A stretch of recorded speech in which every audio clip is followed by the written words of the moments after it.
보험료를 줄이려고 마음먹은 건 김 과장이 병원 대기실에 앉아있던 그날이었습니다. 건강검진 결과를 다시 보라는 말을 듣고 별거 아니겠지 하면서도 묘하게 신경이 쓰였습니다. 혈압 수치가 조금 올라와 있었고 혈당도 경계선이라는 이야기를 들었습니다. 의사는 크게 걱정할 단계는 아니지만 관리가 필요하다고 했습니다. 그날 집에 돌아오는 길에 김 과장은 문득 생각했습니다. 이대로 가면 나중에 어떻게 되는 거지? 그리고 그날 밤 보험증권을 처음으로 제대로 펼쳐봤습니다. 매달 52만원, 적지 않은 돈이었습니다. 그런데 더 문제는 그 돈이 어디에 쓰이고 있는지 잘 모르겠다는 점이었습니다. 그냥 가입할 때 좋다고 해서 필요하다고 해서 하나씩 쌓이다 보니 여기까지 온 상태였습니다. 다음날 김 과장은 보험료를 줄여야겠다고 결심했습니다. 인터넷을 찾아보고 주변 이야기도 들어봤습니다. 대부분 비슷했습니다. 필요 없는 특약을 빼라. 오래된 보험을 정리하라. 보험은 줄여야 돈이 모인다. 그래서 그대로 해보려고 했습니다. 그런데 이상하게도 손이 잘 가지 않았습니다. 이거 빼도 괜찮은 건가? 혹시 나중에 문제 생기면 어떡하지? 이 불안 때문에 쉽게 정리하지 못하고 있었습니다. 그때 상담을 신청하게 됩니다. 김 과장이 처음 했던 말은 단순했습니다. 보험료 좀 줄이고 싶습니다. 그 말을 듣고 바로 보험부터 보지 않았습니다. 대신 이렇게 물었습니다. 최근 건강검진 결과 가지고 계신가요? 김 과장은 잠깐 당황했습니다. 보험 얘기를 하러 왔는데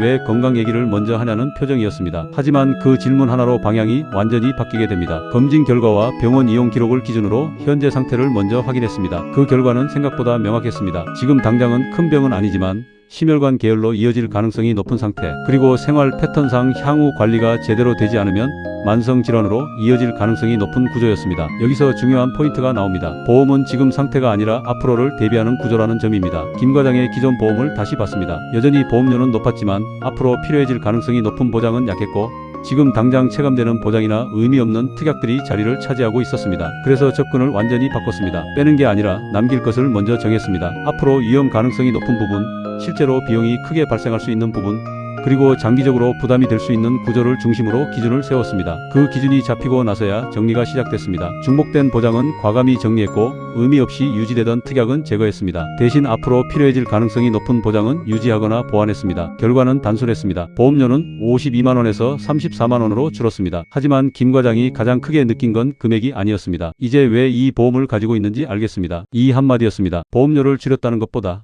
구조를 이해하게 되었다는 것이 더 큰 변화였습니다. 많은 사람들이 같은 실수를 합니다. 보험료를 줄이려고 할 때 보험부터 봅니다. 가격부터 봅니다. 그리고 줄이려고 합니다. 하지만 그렇게 하면 불안이 남습니다. 이걸 빼도 되는지, 나중에 문제 생기지 않을지 계속 고민하게 됩니다. 그래서 중요한 건 순서입니다. 먼저 지금 상태를 확인해야 합니다. 그리고 앞으로 어떤 가능성이 있는지를 봐야 합니다. 그 다음에야 보험을 정리할 수 있습니다. 이 기준이 없으면 줄이는 게 아니라 버리는 선택이 됩니다. 김 과장은 보험을 줄인 게 아니라 기준을 만든 겁니다. 그리고 그 기준이 바로 질병 예측입니다. 지금 상태에서 앞으로 어떤 위험이 올 수 있는지를 알고 나면 무엇을 남겨야 할지, 무엇을 줄여야 할지가 자연스럽게 보이기 시작합니다. 보험료는 그 다음 결과입니다. 지금 보험료가 부담된다면 줄일 수 있습니다. 하지만 아무 기준 없이 줄이면 위험해질 수 있습니다. 현재 상태 기준으로 가입 가능 여부, 앞으로 필요한 보장, 줄일 수 있는 보험료 범위까지 모두 확인할 수 있습니다. 보험료를 줄이는 가장 확실한 방법은 줄이는 것이 아니라 먼저 보는 것입니다. 상담 및 점검은 댓글이나 설명란 링크를 통해 신청하시면 됩니다.